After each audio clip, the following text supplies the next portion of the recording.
Muito boa tarde, pessoal. Me chamo Pedro Raci, especialista em investimentos e também especialista aqui na Smart Brain.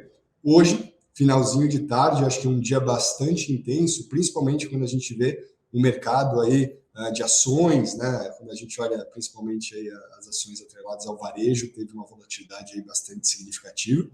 Mas a ideia hoje é justamente trazer a mesma dinâmica que a gente traz aí periodicamente aqui na Smart, que é convidar um especialista de mercado, um especialista de uma área, que pode nos contar um pouco mais sobre como é a dinâmica de uma gestora, qual a dinâmica operacional na melhor aí, talvez, tomada de decisão na alocação dos clientes, de fundo, etc. De qualquer forma, sejam muito bem-vindos. Esse aqui é o Smart Brain Convida. Fazendo uma breve introdução sobre quem é Smart Brain, caso você ainda não conheça aqui o nosso trabalho, nós somos a principal provedora de tecnologia para o mercado financeiro, focados em gestão de ativos e consolidação de investimentos.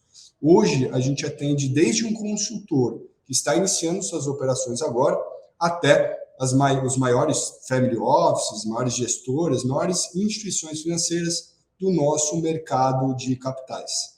Hoje a gente vai ter o prazer de trazer um convidado aí na parte quantitativa, então ele vai nos contar um pouco mais sobre como é o operacional do dia a dia, né, nesse tipo de mercado e como de fato uma gestora desse porte consegue tomar aí decisões macroeconômicas de alocação mais eficientes para os fundos, para os ativos financeiros e, claro, recomendações aí de investimentos. Fala, Rodrigo, tudo bem? Oi, Pedro. Como é que Boa tarde, vai? tudo bom? Obrigado aí Tudo pelo em paz, convite. cara, tudo em paz. Seja muito bem-vindo, viu, Rodrigo? Valeu. Obrigado aí pelo convite. Maravilha. Rodrigo, eu acho que o primeiro ponto aqui é a gente querer entender justamente um pouco mais do seu trabalho aí na Cadime, enfim. Então, pode contar um pouco mais aí sobre as suas atribuições, como é a rotina numa gestora quantitativa, enfim, o que vocês fazem justamente para atender esse mercado e gerir, enfim, patrimônios, fundos e etc. Então, bora estar contigo.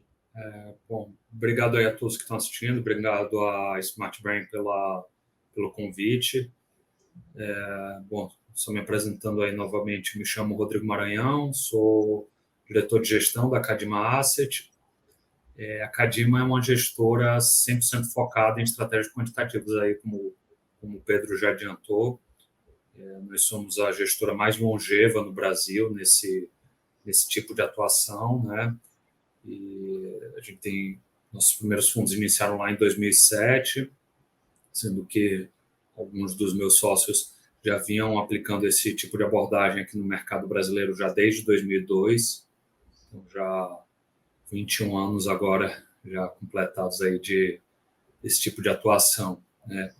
E quando a gente fala de gestão quantitativa, de fundos quantitativos, acho que é legal a gente definir um pouco melhor o que a gente entende por isso, né?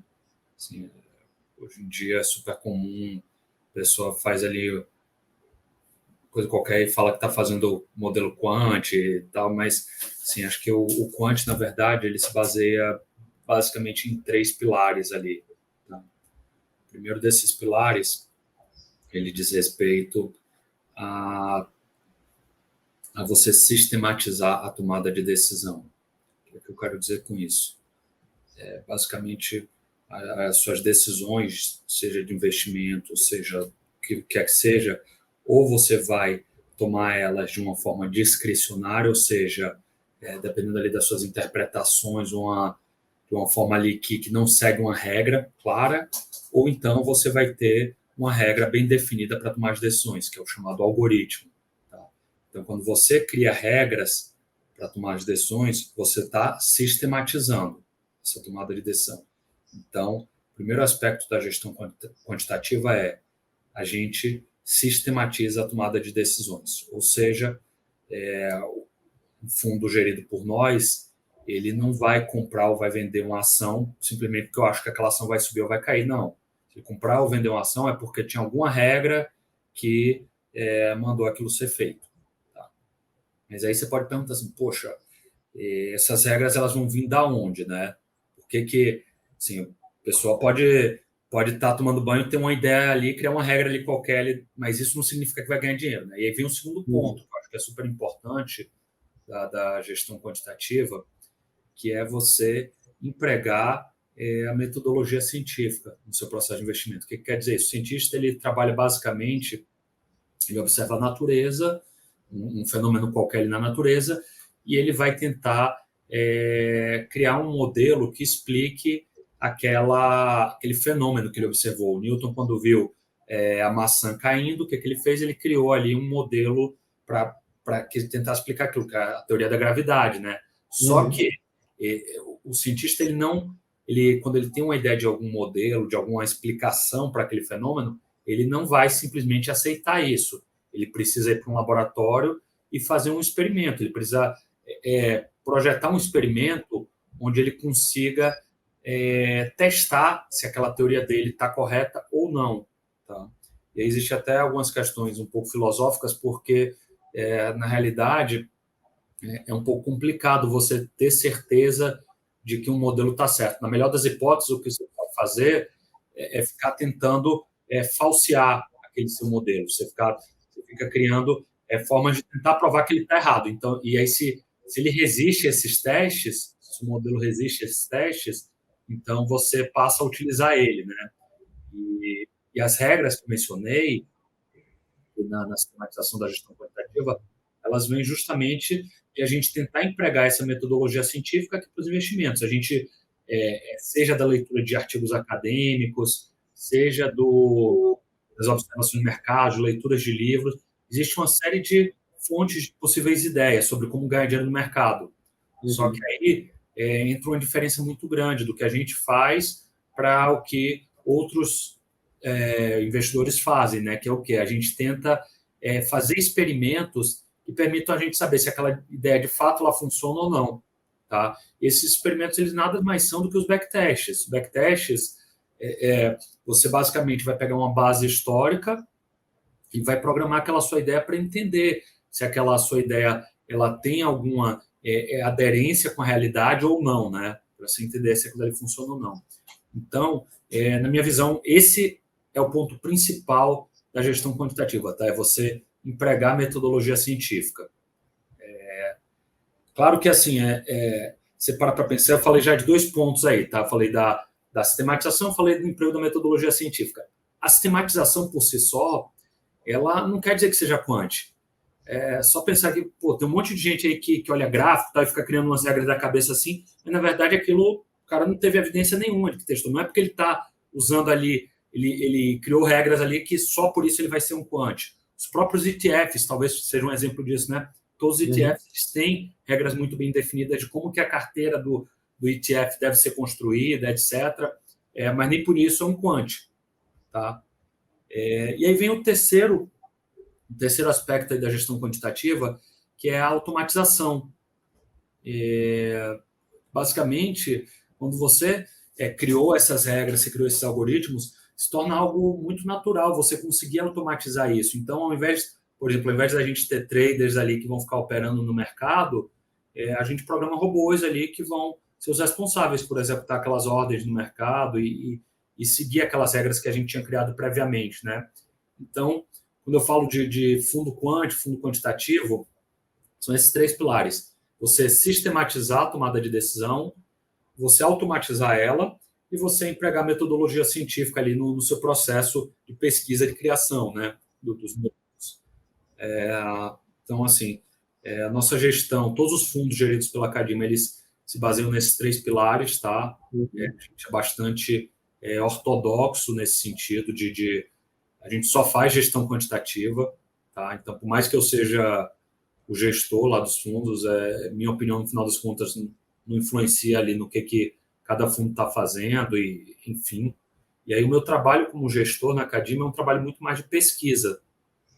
A gente até brinca que assim, na verdade, ao invés de ter uma área de gestão tradicional ali com economistas, traders, na lista de empresas, a gente não tem nada disso.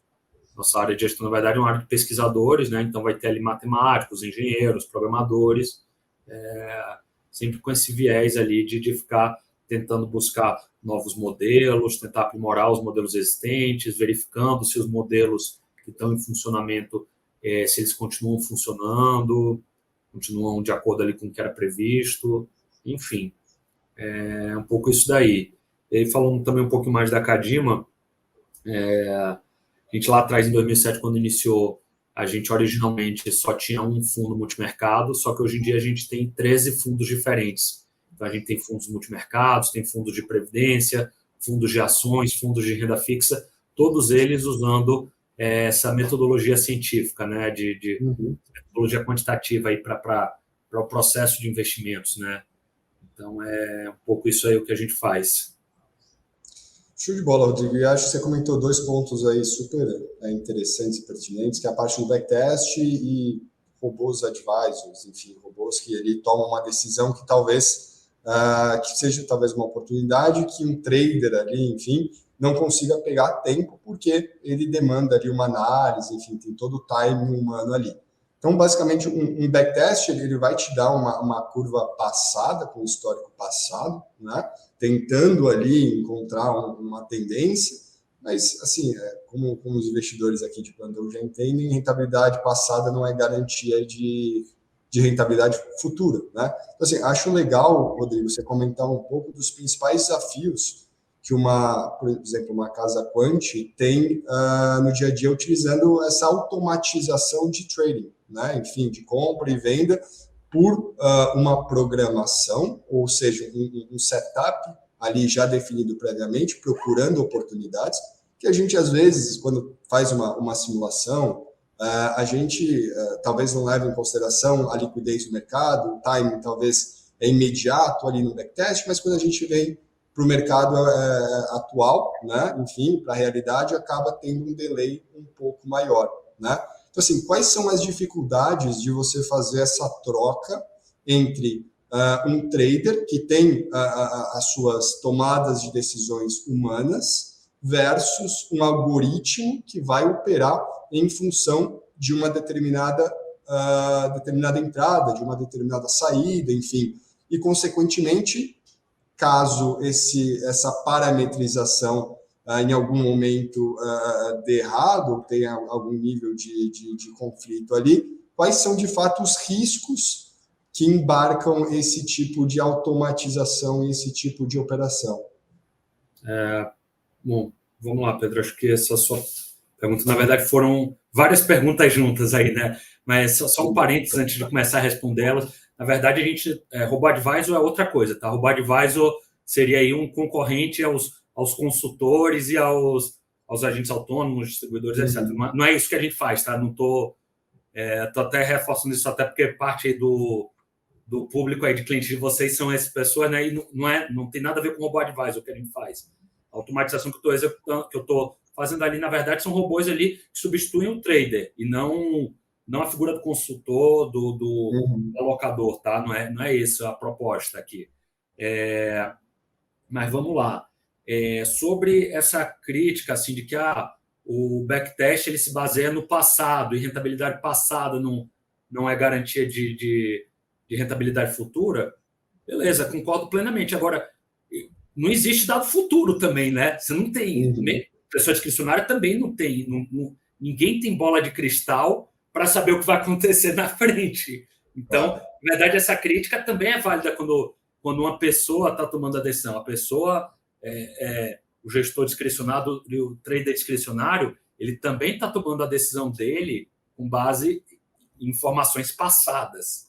Não existe dado futuro. Dado futuro ainda não existe. Ponto, por definição. Ele é futuro, tá?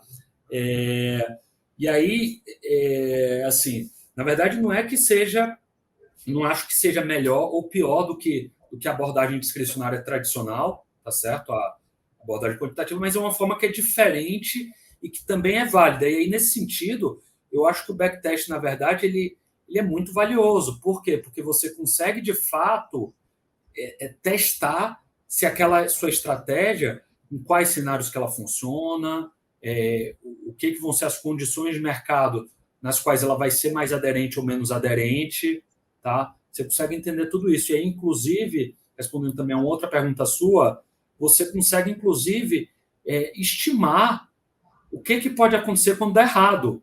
Quanto que você pode perder quando der errado aquela estratégia, o que são os piores cenários. Isso tudo você consegue estimar quando você faz um backtest bem feito. Tá?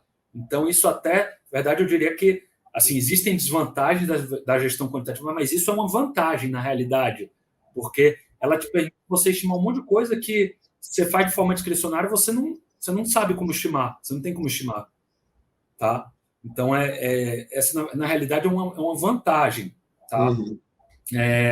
E aí isso permite, inclusive, poxa, eu fiz um backtest bem feito, testei a minha estratégia nos últimos 20, nos últimos 30 anos. Beleza, por mais que a história não se repita, a história rima. E eu sei ali, não teve um momento exatamente igual aquele, mas pô, já teve outra crise, já teve outras situações, e aquilo vai permitir eu entender o que eu posso esperar daquela estratégia nos piores cenários. Tá? Assim, acho que é bom deixar claro, não existe estratégia mágica que sempre vai ganhar dinheiro, não existe investimento que sempre vai ganhar dinheiro. Tá? Isso daí, quem promete esse tipo de coisa aí é trambiqueiro, pirâmide, tem que estar na cadeia, quem promete esse tipo de coisa. Não existe isso. Tá? E aí o importante é o quê? É você encontrar estratégias de investimento que quando... que no longo prazo sejam ganhadoras, mas que tenham bons gerenciamentos de riscos, que nos momentos ruins não tenham resultados ali desastrosos ali que destruam o histórico, né? Então, acho que esse daí é o segredo de forma geral assim para você ter investimentos ali bem sucedidos no longo prazo, tá? Seja quant ou não quant, você precisa encontrar investimentos com essas características, né? E quando a gente está testando uma estratégia, é esse tipo de coisa que a gente busca. A gente quer estratégia quando percam pouco, quando ganhem mais do que o suficiente para concentrar aquelas perdas. A gente não tem ilusão de que vai achar um santo grau ali que vai funcionar sempre. Isso não existe. Agora, a gente acha que pode achar estratégias que no longo prazo são vencedoras enfim. E aí até olhando um pouquinho o exemplo lá de fora, né? Esse tipo de abordagem quant ele já vem sendo empregado há muito tempo. Assim, você ter ideia, lá nos Estados Unidos existem alguns hedge funds com histórico desde os anos 70 ali, usando esse tipo de abordagem. Existe documentado ali alguns investidores que usavam essas abordagens até mesmo antes de existir o primeiro computador do mundo. O primeiro cara ali que a gente tem notícia que criou um algoritmo para operar, etc., foi um cara chamado Richard Donchian. Começou a fazer isso, se não me engano, 4 anos antes do primeiro computador do mundo. Cara, ele criou umas regrinhas ali para operar commodities e foi super bem sucedido ali naquela época. É claro que isso daí, com o avanço das tecnologias, isso foi evoluindo, né? E hoje, assim, você pega os grandes hedge fund managers do mundo, quase todos eles têm, no mínimo, ali uma parte ali quant dentro do processo deles, tá? Então, acho que isso, na verdade, é uma vantagem. E aí, voltando ainda para a sua pergunta, né, sobre desafios, acho que são vários os desafios, tá? Não é fácil ganhar dinheiro no mercado, é algo super desafiador, seja quant ou não quant. E aí, especificamente para você ser bem sucedido aí nessa abordagem quant, acho que talvez a primeira barreira de entrada seja você ter bases de dados que sejam confiáveis, que sejam longas e que tenham uma granularidade razoável para você testar aquela sua estratégia. Por exemplo, digamos que você tem uma estratégia que vai operar pares de ações, se você quiser usar só dados de fechamento, você vai estar se iludindo se você usar o fechamento do dia. Por quê? Porque o fechamento do dia ocorre em leilões de ações, que cada ação ela sai o negócio dela num horário diferente, os leilões acabam em horário diferente. Então, você não tem garantia nenhuma que você conseguiria, de fato, pegar aquela distorção, porque pode ser que uma ação saiu preço antes que outra. Aí quando você percebe, já passou o leilão, então você não... O backtest não serve de nada. Então, você precisa, para esse tipo de estratégia, por exemplo, você precisa de uma granularidade ali, de olhar no intraday seus dados, de ter dados ali com granularidade maior, né? Olhando ali intervalos de tempo menores, né? Ou então, digamos assim, também outra coisa que é desafio super grande a pessoa chegar e fazer um backtest olhando só o último 1 ano, últimos 2 anos.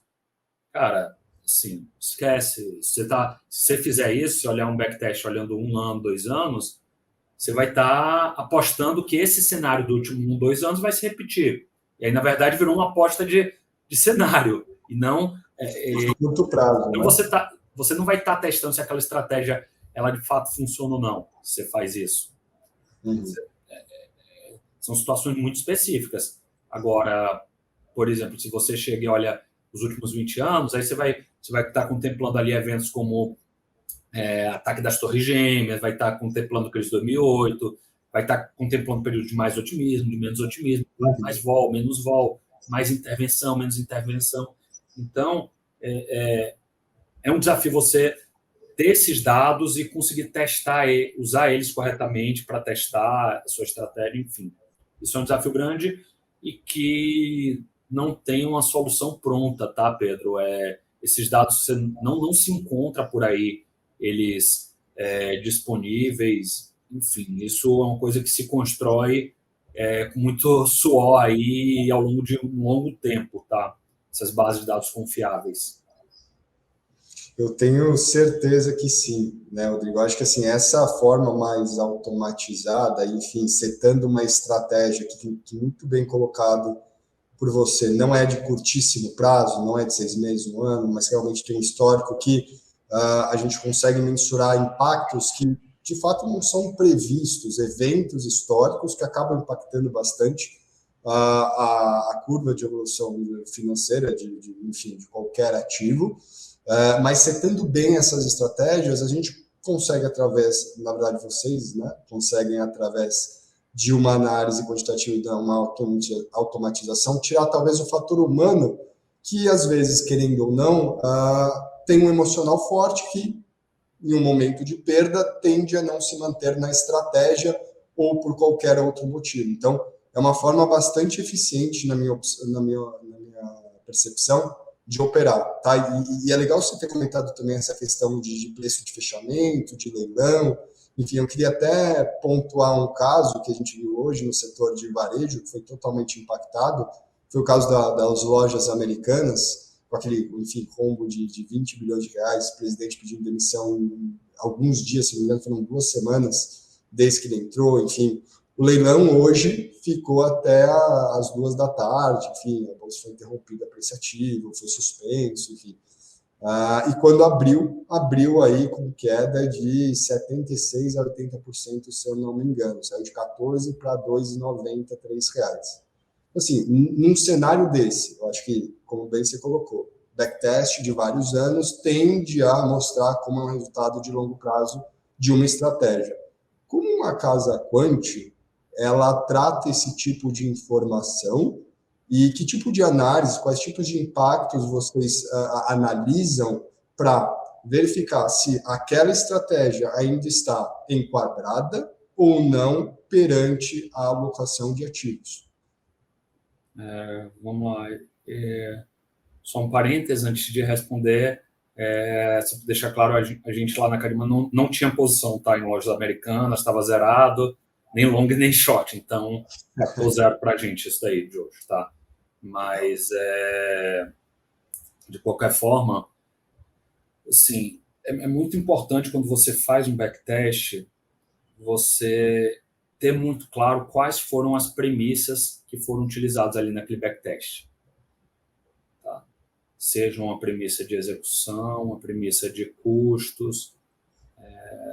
É muito importante você ter isso mapeado e você conseguir medir isso, essas suas premissas. Por quê? Porque se você faz isso, você passa automaticamente até ali o que você deve monitorar. Você fez o backtest bem feito, você tem mapeado as premissas, o que você tem que fazer basicamente?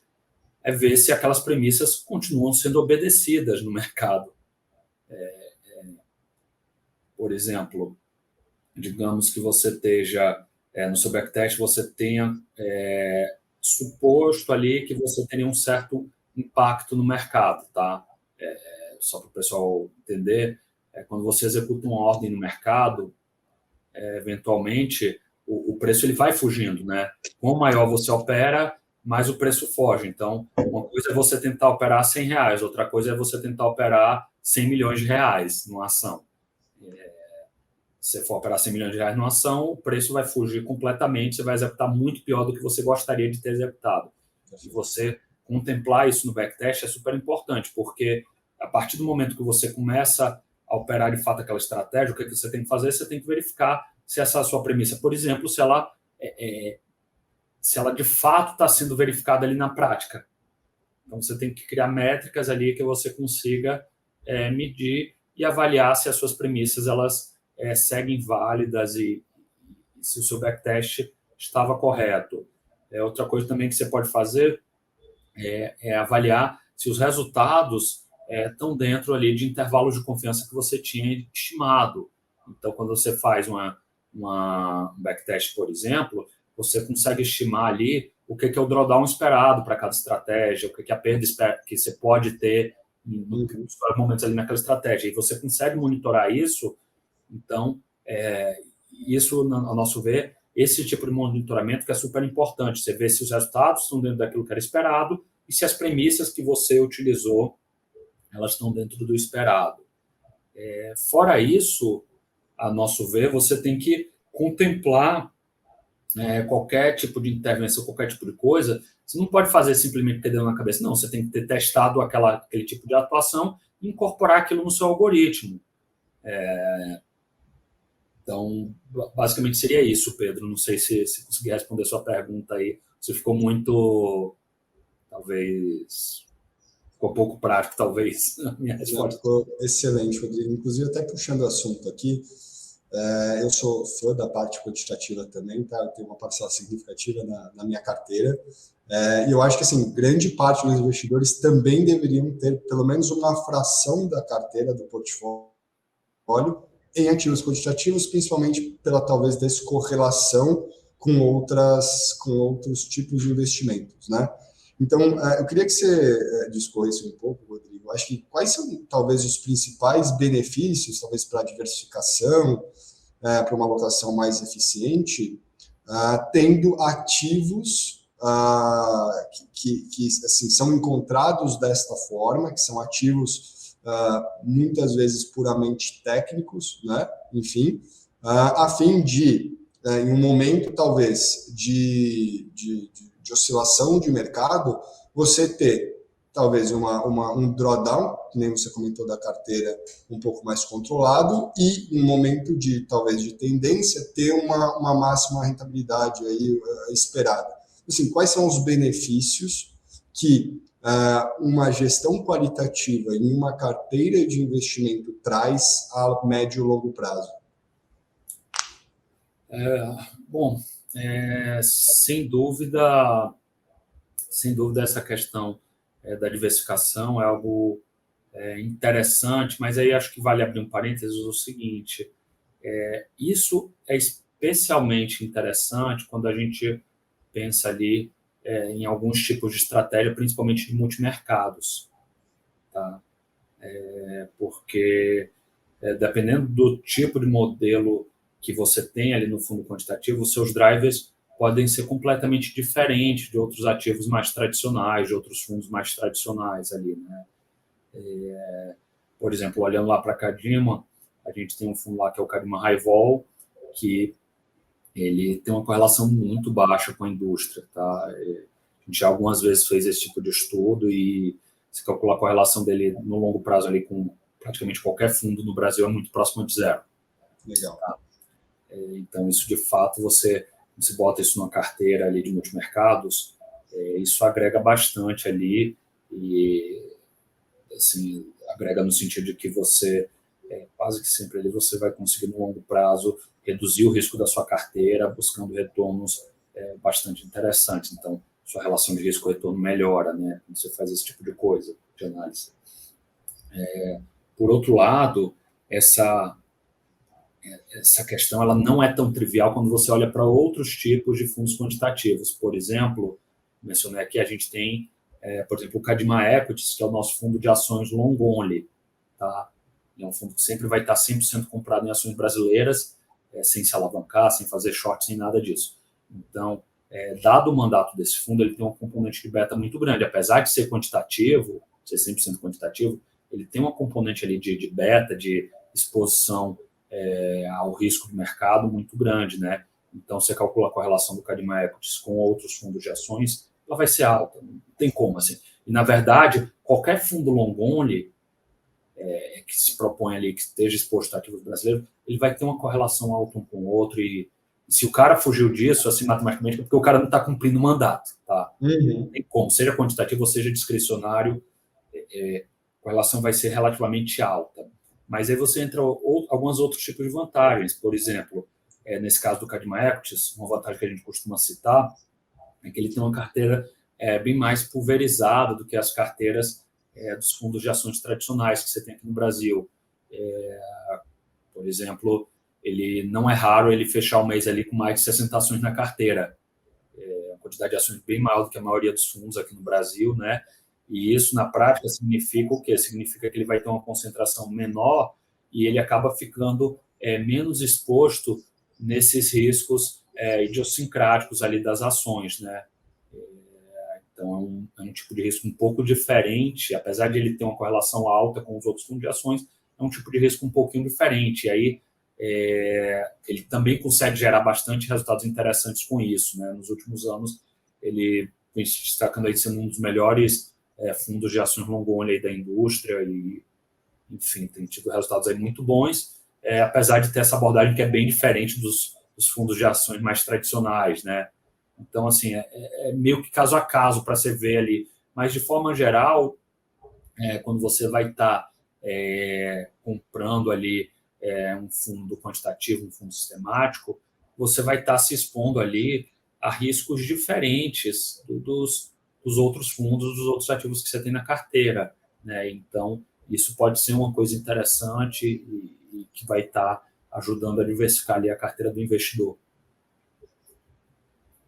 Legal, perfeito, Rodrigo. Eu acho que vocês operam diversas estratégias. Eu gosto muito, por exemplo, de estratégia de long short, enfim, que você está limitado ali, talvez, ao risco, comprar e vendido em ativos muitas vezes correlacionados para ganhar na diferença. Se você pudesse, Rodrigo, comentar assim, alguns tipos de operação, obviamente que eu não vou pedir para vocês entregarem a estratégia, né? Mas que tipo de operação vocês costumam fazer nos fundos justamente para prezar por essa estratégia aí da quantitativa e ter um retorno aí, principalmente dos fundos aí a médio e longo prazo, bem acima aí dos principais benchmarks. Que tipo de operações vocês geralmente fazem? Futuros, long shorts, enfim? Então, isso depende muito de qual fundo que a gente estiver falando, né? Assim, pensa o seguinte, já são aí 21 anos que a gente desenvolve modelos, né? Então, a gente tem uma biblioteca enorme de modelos que a gente foi criando e vai ter de tudo um pouco, né? Vai ter modelos seguidores de tendência que operam basicamente futuros, vai ter modelos de fatores operando ações, vão ter modelos de arbitragem estatística, vai ter uma série de coisas diferentes ali dentro e que você pode pensar nesses modelos como se fossem peças de Lego. Tá? E o Lego, não sei se quando você era criança você chegou a brincar, Pedro, mas o Lego ele é legal que você junta aquelas peças de uma forma diferente, você já cria um objeto completamente diferente. Então, uma criança vai pegar o Lego ali e vai montar um foguete, outra vai pegar vai montar um carro, outra vai montar uma casa. E a gente pode fazer algo parecido com esses modelos, a gente pode combinar eles de formas diferentes, de forma a criar produtos diferentes. Então, cada um dos nossos fundos, eles foram desenhados combinando esses modelos de forma a atender diferentes objetivos, seja um benchmark diferente, seja um nível de risco diferente, ou uma legislação diferente ali no caso da Previdência. Tem uma série de possibilidades ali. Mas, assim, citando alguns dos tipos de modelos que ele tem, um tipo que a gente usa bastante, por exemplo, são os modelos seguidores de tendência, tá? Que são modelos que operam futuros. E a ideia aí do modelo seguidor de tendência, basicamente, você tem uma fórmula matemática ali que tenta identificar uma tendência que um ativo esteja passando, tá? Seja uma tendência de alta ou uma tendência de queda, e ele aposta que a tendência vai continuar. Tá? Então, assim, se está subindo, você aposta que vai subir mais, se está caindo, você aposta que vai cair mais. Outro tipo de modelo que é super comum são os modelos de fatores, que basicamente tentam identificar alguns riscos que no longo prazo vão remunerar o investidor ali por estarem correndo aquele tipo de risco, né? Então, a gente tenta identificar esses riscos e monta uma carteira de ações que esteja exposta a esse tipo de risco, né? Tentando evitar ou minimizar outros tipos de risco que não tenham essa recompensa tão clara, né? Então, um pouco... Daí são dois tipos de modelo, mas tem vários outros, assim. Mas acho que já exemplifica um pouco isso daí. Maravilha, Rodrigo. Eu acho que eu tenho certeza que quem está assistindo agora se interessou e, enfim, quer conhecer um pouco mais sobre os produtos aí da Cadima. Então, conta para a gente onde a gente consegue encontrar esses produtos, enfim, onde vocês estão alocados aí. Enfim, se quiser deixar suas considerações finais também, a bola está contigo. Bom, quem quiser nos seguir aí nas redes sociais, a gente está presente no Instagram e no LinkedIn, tá? O Instagram é o @CadimaAsset. No LinkedIn é só procurar também por Cadima Asset que vai achar. Nosso site também tem bastante material interessante lá, tem as cartas trimestrais que a gente faz hoje, inclusive a gente soltou uma carta trimestral com uma lista com 100 recomendações de livros. Uma pergunta que volta e meia fazem, assim, pedindo recomendações de livro. Os produtos da Cadima, eles estão disponíveis aí em todas as grandes plataformas, bancos, basicamente aí todos os canais de distribuição do Brasil têm acesso aos fundos da Cadima. Então, é só você pedir aí para o seu gerente, para o seu assessor de investimento, para o seu consultor, que você vai ter acesso aí aos principais fundos da Cadima, seja os multimercados, seja a parte de renda variável, de renda fixa ou a parte de previdência. Show de bola, Rodrigo. Agradeço sua participação, acho que deu para ter uma boa ideia, enfim, sobre como uma casa quantitativa, pelo menos uma ideia rasa, né, obviamente, como ela se comporta no mercado, o que ela busca, enfim, o operacional aí do dia a dia, enfim. Enfim, agradeço a sua participação, quem sabe numa próxima a gente pode falar sobre outros temas, enfim, eu deixo as portas abertas, mas gostei bastante do bate-papo e parabéns aí. Obrigado, Pedro. Obrigado a todos aí que assistiram. Até mais, pessoal. Tchau, tchau.